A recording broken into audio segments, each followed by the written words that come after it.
우리 이사야 40장 21절에서 31절까지 말씀 묵상합니다.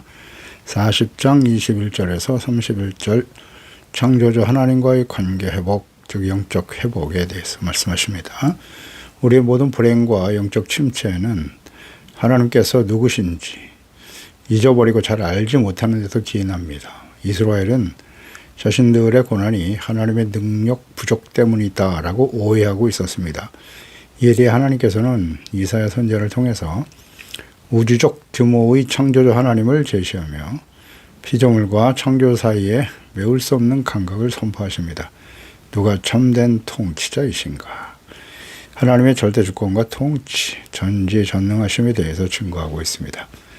바벨론 포로기라고 하는 절망적인 상황에 놓인 이스라엘 백성들에게 하나님의 초월적인 권능과 신실하심을 선포하시고, 이 말씀은 단순한 위로를 넘어서 창조주 하나님, 진정한 참된 하나님이 누구이신지를 다시금 일깨워 줌으로써 영적인 회복, 하나님과의 관계 회복을 촉구하십니다.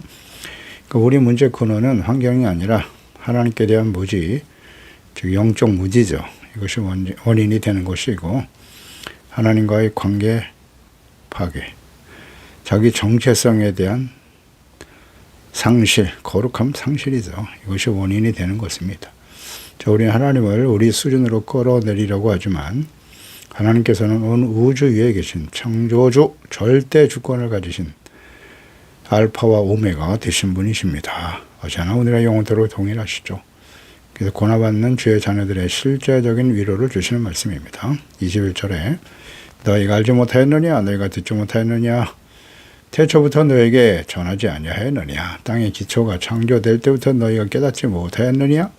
그러니까 이스라엘 백성들, 언약의 백성들이 하나님과 그분의 말씀을 버리고 결국 바벨론에 의해서 우상을 섬기다가 끝까지 선지자를 보내셨고 부지런히 보내셨어요. 말씀을 보내시고 회개하고 돌아오라는 거죠.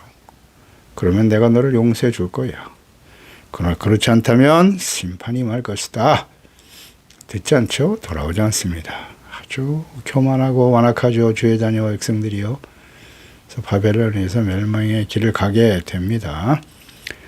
그들에 대해서 네 가지 질문을 하시는데요. 너희가 알지 못하였느냐? 진정 하나님을 몰랐어? 너희가 하나님에 대해서 듣지 못했니? 또 선지자들이 끊임없이 너에게 말씀을 전해 주었는데 그들이 전하지 아니하였느냐? 전하지 않아서 듣지 못했다고 할까 봐 충분히 전하셨고요. 너희가 깨닫지 못하였느냐? 창조될 때부터 너희가 깨닫지 못하였느냐? 충분히 알 수 있도록 하나님께서 역사하셨죠. 이는 마치 지난 시간에 배운 것을 복습하기 위해서 질문하시는 것 같은 모습이죠. 충분히 설명하셨고 가르쳐 주셨다는 건 이건 핑계될 수가 없다는 거예요. 하나님에 대해서 이스라엘만큼은. 그래서 이스라엘은 어려서부터 만물의 기원, 창조주 하나님에 대해서 배웠고 또 하나님이 피조세계와 초월해 계시는 분이심을 다시 한번 깨우쳐 주시기 위해서 질문을 사용하신 거죠. 알고 듣고 전하고 깨닫다. 하나님께서 아브라함에게 말씀하셨죠. 하나님께서 그들과 함께 하시고 다스리시며 언약을 맺으신 전능하신 하나님이심을 친히 알게 하셨습니다. 귀를 열어 듣게 하셨어요. 또 족장들은 직접 들었습니다. 모세, 여호수아까지. 그 이후에 사사들과 사람들이 왕이 되어 다스린 왕정시대에는 선지자들을 보내셔서 하나님의 말씀을 듣게 하시고 알게 하셨고 전하고 깨닫게 하셨습니다. 이에 순종하는 사람들에게는 하나님께서 복을 주시고 하나님 말씀을 전하여 알게 하시는 이유는 분명하잖아요. 청종, 듣고 순종하라. 그러면 하나님이 함께 하시고 약속하신 복을 누리며 살게 될 것이라죠. 하고 말씀하시 단순 명료하죠. 그러나 불순종하면 하나님의 진노가 임한다. 공의와 채찍이 다가오는 거죠. 뭐 어렵지 않아요.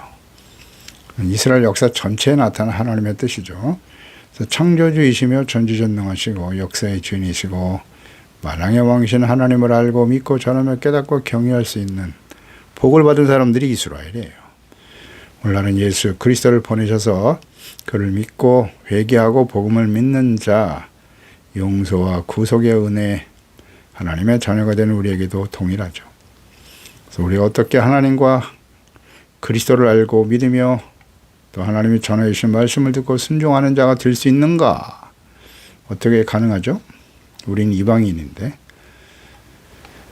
로마서 8장 30절입니다. 또 미리 정하신 그들을 또한 부르시고, 하나님이 정하시고 부르신 자들만 가능해요. 또 그들을 또한 의롭다 하시고 의롭다 하신 그들을 또한 영화롭게 하신 거죠. 영화로운 하나님의 자녀가 되게 하신 거예요. 에베소 1장 17절이죠. 우리 주 예수 그리스도의 하나님 영광의 아버지께서 지혜와 계시의 영을 너에게 주사 하나님을 알게 하셨다. 어떻게 알 수 있다고요? 하나님 아버지께서 지혜와 계시의 영을 우리에게 보내주심으로써 우리가 하나님의 부르심을 받은 자들이고 또 예수 그리스도를 통해서 의롭다함을 얻게 하시고 죄사함 받게, 죄를 깨닫고 회개하고 용서받게 하시는 거잖아요. 영화로운 하나님의 자녀가 되게 하셨다. 성령을 보내주심으로 가능해지는 겁니다. 인간이 스스로 수고하고 노력해서 얻어지는 게 아니에요. 이게 절대적인 은혜인 것이죠. 22절, 그는 땅 위에 궁창에 앉으셨나니 땅에 사는 사람들은 메뚜기 같으니라. 그가 하늘을 차일같이 펴졌으며 거주할 천막같이 치셨고. 하나님의 광대하심이죠. 땅이 궁창에 앉으신 분이 하나님이시다. 하늘과 땅을 창조하시고 곳에 가득하신 하나님이에요. 궁창에 앉으셨다. 하늘에 계시는 하나님. 그러니까 하나님의 세상에 임재하시면서 다스리시는 통치자이심을 나타냅니다. 하늘의 하나님에 비해 땅은 메뚜기와 같을 수밖에 없죠. 하나님의 압도적인 크심, 광대하심, 비교된 세상과 인간의 미미함을 잘 보여줍니다.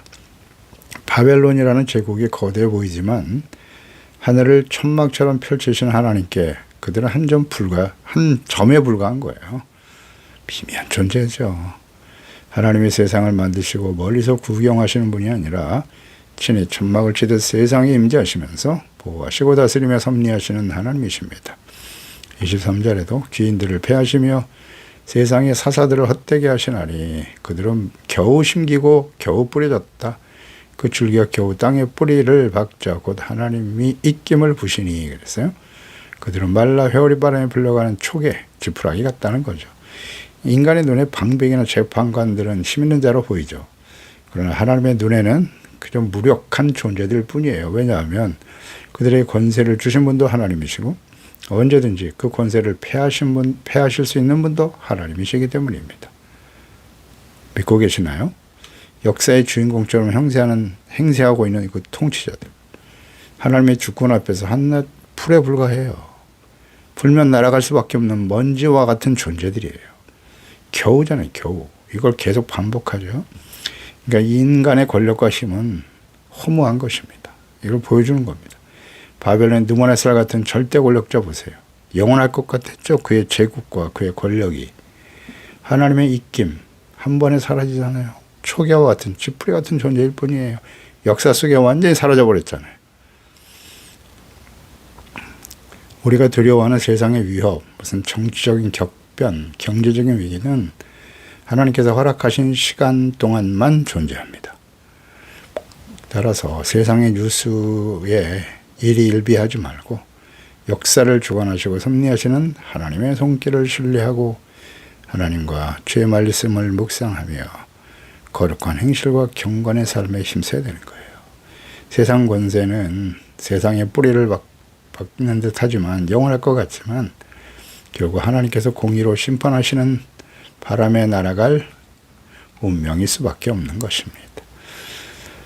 역사를 통해서 확인할 수 있습니다. 오늘날 이 시대도 마찬가지예요. 교만하고 악한 자들은 반드시 하나님과 복음을 대적하는 자들은 반드시 사라집니다. 25절 거룩하신 이가 이르시되 그런즉 너희가 나를 누구에게 비교하여 나를 그와 동등하게 하겠느냐 하시니라. 어이 거룩하시고 영광스러우신 하나님을 누구와 비교할 수 있겠어요? 창조주, 전능하신 하나님. 사람들이 무시하고 인간들이 만든 우상들과 같은 위치에 두려고 한단 말이에요. 하나님께서 인간과 우상들과 동등한 위치에 설 수 있겠습니까? 그럴 수 있다고 생각하는 것은 다 불신자들이겠죠. 예수님이나 하나님이나 세상의 무슨 종교와 신들은 다 같다. 그럴 수밖에 없잖아요. 하나님을 모르니까. 그런데 하나님을 믿고 안다는 사람들이 그들과 똑같은 생각과 행동 양식을 가지고 삶을 그와 같이 세상 사람들과 동일한 모습으로 같은 가치관을 가지고 그저 세상에서 무엇을 더 많이 누릴까? 재물, 권력을 추구하며 살아갑니까? 욕망의 종이 되어 우상숭배하며 살아갑니까? 하나님 모르는 거예요. 절대 하나님을 아는 사람은 그럴 수가 없어요. 하늘과 땅 창조주 피조물의 위치가 바꿀 수 있겠습니까? 어떻게 동일한 상태에 놓아두고 하나님보다 나에게 유익을 주고 나에게 쾌락을 주고 나의 욕망을 채워주면 그 우상이라도 상관없는 겁니까? 이런 사람들이 오늘날 교회 안에 얼마나 많은지. 26절 너희는 눈을 높이 들어 누가 이 모든 것을 창조하였나 보라. 주께서는 수요대로 만상을 이끌어내시고 그들의 모든 이름을 부르시나니 그의 권세가 크고 그의 능력이 강함으로 하나도 빠짐이 없나니라. 아멘. 자연 만물을 창조하시고 섭리하시는 하나님을 좀 보세요. 누가 창조하셨는지 보라 그랬죠. 로마서 1장에도 보면 19절 이하에 이는 하나님을 알만한 것이 그들 속에 보임이라. 하나님께서 이를 그들에게 보이셨다고 하셨어요. 창세로부터 그의 보이지 아니하는 것들 곧 그의 영원하신 능력과 신성이 그가 만드신 어디에? 만물에 분명히 보여져 알려졌다. 세상 만물을 보세요. 이게 사람의 힘으로 우연히 생겨질 수 있는 것입니까? 그럼 뭐 그들이 핑계하지 못할 거라 하셨어요. 자연계시라고 하죠. 이 자연 속에 하나님이 나타나 있습니다. 하나님의 그 놀라우신 영광과 능력이. 근데 하나님을 알되 하나님을 영화롭게도 아니하며 감사하지도 아니하고 오히려 그 생각이 허망하여지며 미련한 마음이 어두워졌다. 하나님의 백성들이죠. 과거의 이스라엘 스스로 지혜 있다 하나 어리석게 되어 썩어지지 아니하는 하나님의 영광을 썩어질 사람, 새, 짐승, 기어다니는 동물 모양의 우상으로 바꿔버렸다. 과거 이스라엘 백성들이 그러했고 그래서 하나님의 아들 그리스도를 직접 사람의 몸을 가지고 오게 하셨으나 그들은 인정하지 않아요. 어두워졌다니까요. 미련한 마음이 어두워졌다. 영적으로 완전히 둔감하여 하나님의 아들 그리스도 갑자기 오신 것입니까? 아닙니다. 오래전 선지자들을 통해서 또 지금의 말씀을 전하고 있는 이사야를 통해서 또 끊임없이 그리스도에 대한 예언의 말씀이 잘 나타나 있어요. 그런데 깨닫지 못하죠. 모든 피조물 수요대로 만상을 창조하시고 그들의 모든 이름을 부르신 분이 누구예요? 하나님이시다. 자연 만물의 다양함 하나님께서 창조하셨고 그 이름을 부르십니다. 광대하신 하나님의 권세, 전능하심 하나도 빠짐없이 모든 피조물을 창조하셨고 아시고 그 이름을 부르시는 하나님의 능력, 질서정연하게 운행되는 우주를 보며 하나님의 신실하심을 확인할 수 있습니다. 하나님의 능력과 권세는 결코 소멸되지 않습니다. 27절에 야곱아 어찌하여 내가 말하며 이스라엘아 내가 이르기를 내 길은 여호와께 숨겨졌으며 내 송사는 내 하나님에게서 벗어난다 하느냐.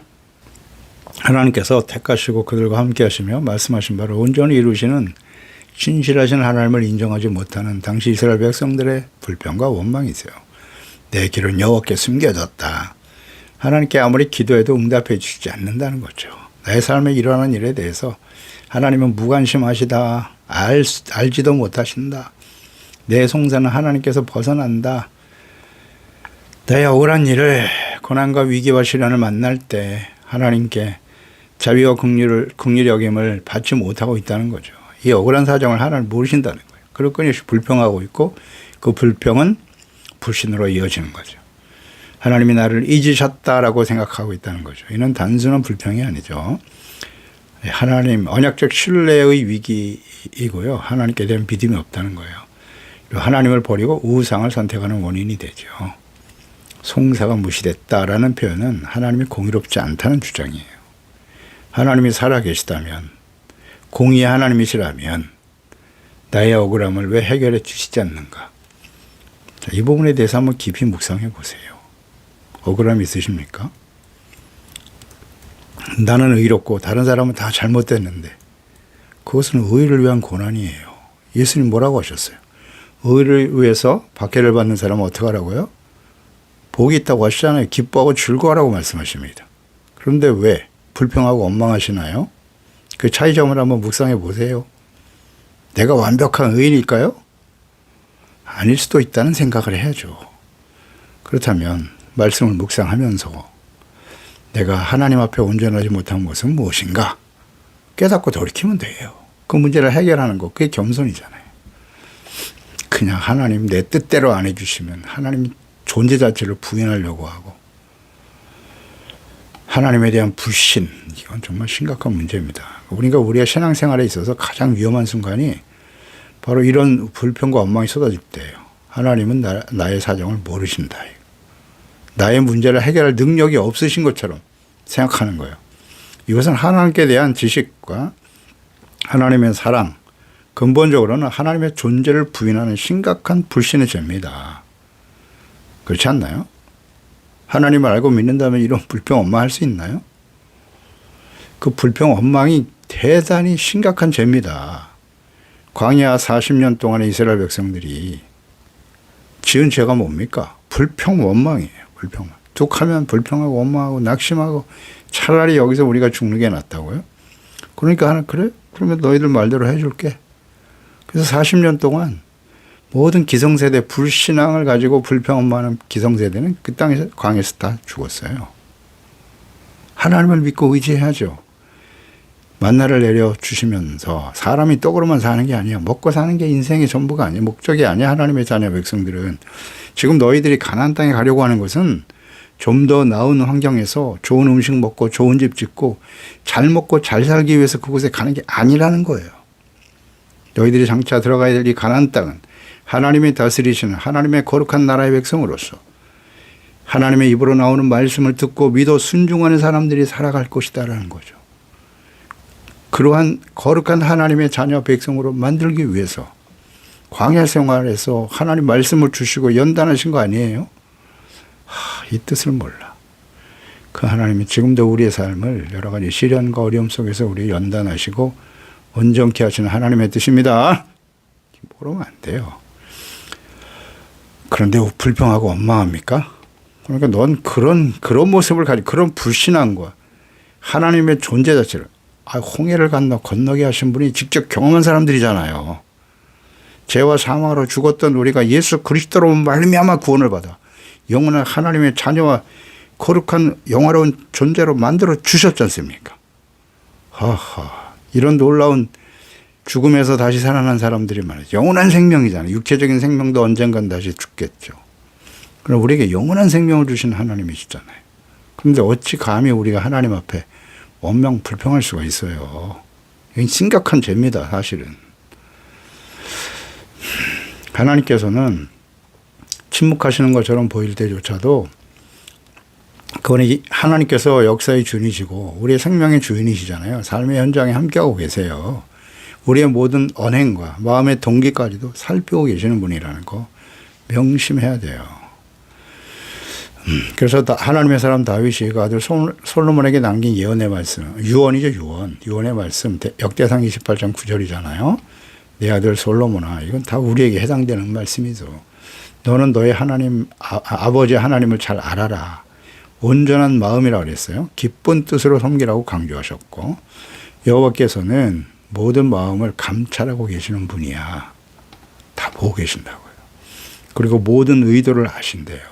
의도. 어떤 의도로 말과 행동을 하는지 동기조차도 다 알고 계시는 분이에요. 내가 만일 그를 찾으면 만날 것이요. 만일 내가 그를 버리면 그가 너를 영원히 버리신다. 중요한 말씀이죠. 하나님을 정확하게 알고 있잖아요. 영원히 버리신다고요. 하나님을 버리면. 그래서 우린 솔로몬의 생애를 쭉 보면 이 말씀이 어떻게 해당이 되는지 알 수 있겠죠? 마지막에 우상을 세우고 생을 마감했어요.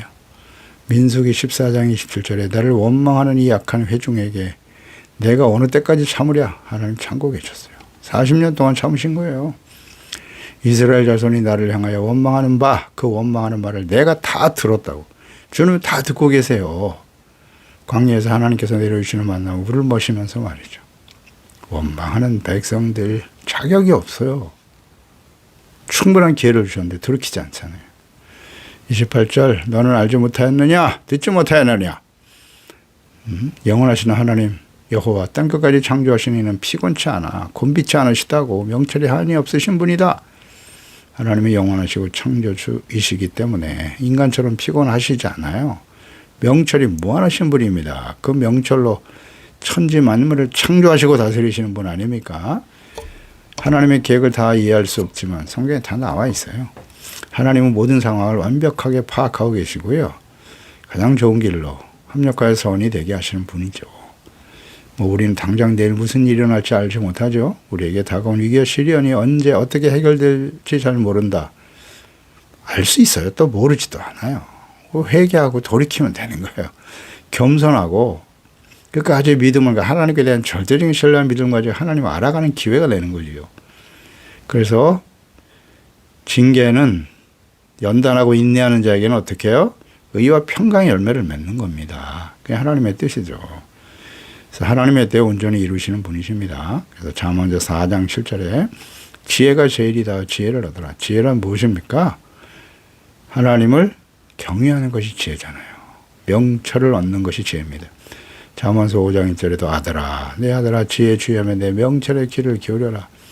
하나님을 알고 말씀을 듣고 깨닫는 거잖아요. 그러니까 하나님의 명철은 하나님 말씀 성령 안에 자세하게 기록해 남겨져 있고요. 이 명철을 얻기 위해서는 성령의 도우심이 절대적으로 필요하죠.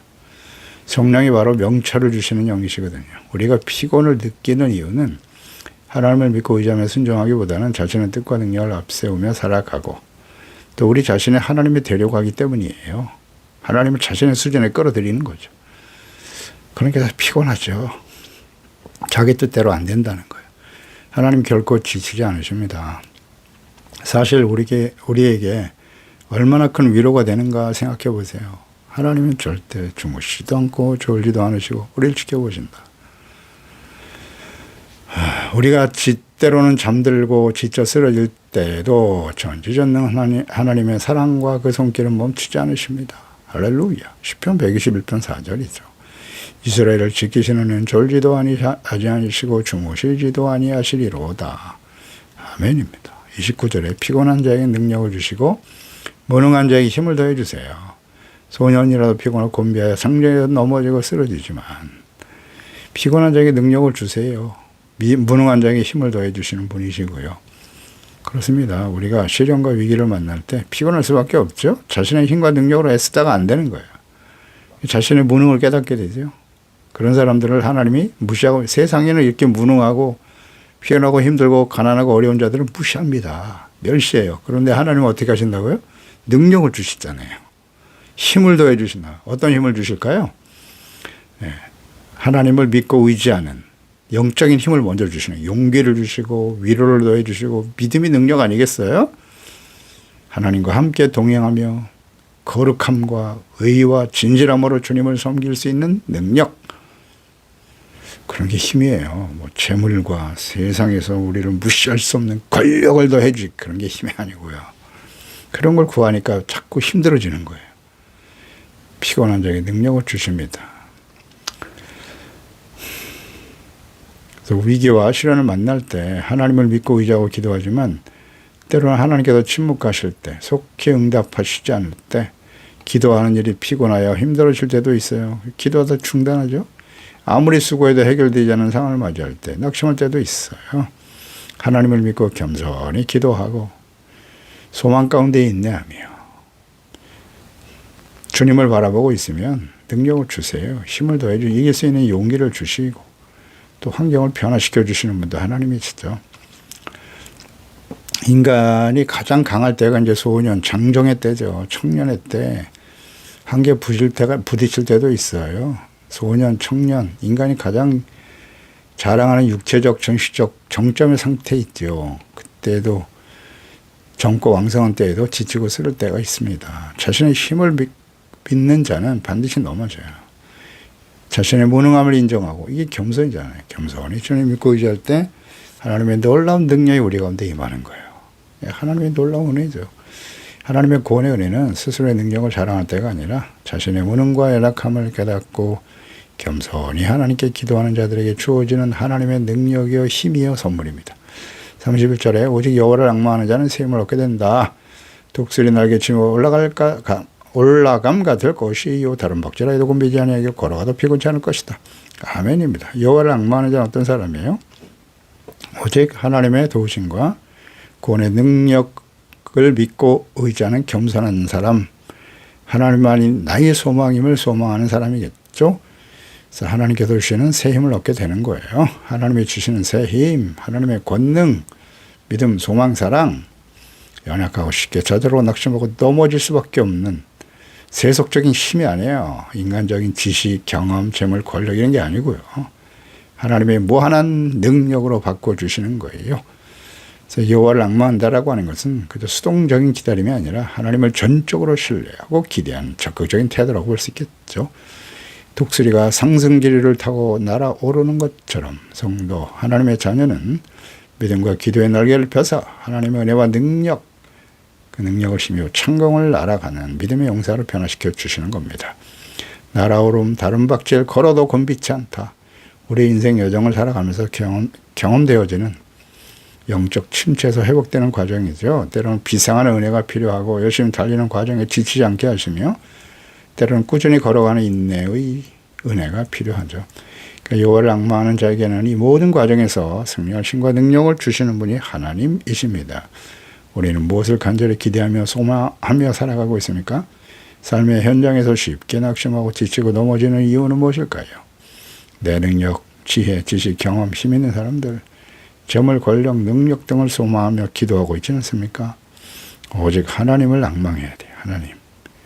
소망하고 믿고 의지하며 말씀 묵상하고 기도하며 성령님의 인도하심을 따라 살아가는 경건한 삶을 힘쓰는 종들이 되어야 할 것입니다. 기도하겠습니다. 하나님 아버지, 오늘도 우리의 삶에 다가오는 여러 가지 시련과 어려움들이 있을 수 있어요. 하나님께서 아무리 기도해도 침묵하실 때도 있고요. 악한 자는 번성하는데 주님을 믿고 살아가는 나의 삶은 너무나 연약하고 쇠약해가는 모습을 바라볼 때 때로는 하나님께 대한 원망이 쏟아질 때도 있고 낙심할 때도 있게 마련이지만 그러나 이런 모든 과정 속에서 우리가 하나님을 알고 전능하신 하나님, 살아계신 하나님, 창조주 하나님을 알고 있다면 우리 하나님께서는 반드시 피곤한 자에게 능력을 주시는 분이고 무능한 자에게 힘을 더해 주시는 분이 아니시겠습니까? 하나님은 주무시지도 아니하시고 졸지도 아니하시며 우리를 돌봐주시고 지켜주시는 분이고 하나님을 낭망하고 주님만을 믿고 의지하며 바라볼 때 하나님께서는 독수리가 날개치며 올라감 같이 우리에게 믿음과 소망과 또 하나님의 놀라우신 능력으로 도와여 주심으로 승리하게 하시는 하나님이십니다. 우리가 이 하나님을 알고 주님의 말씀을 듣고 주님의 말씀을 깨닫고 감사하며 찬양하며 주님을 바라볼 수 있다는 것이 얼마나 소중한 일인가요.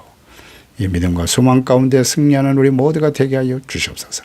예수님의 이름으로 기도드리옵나이다. 아멘.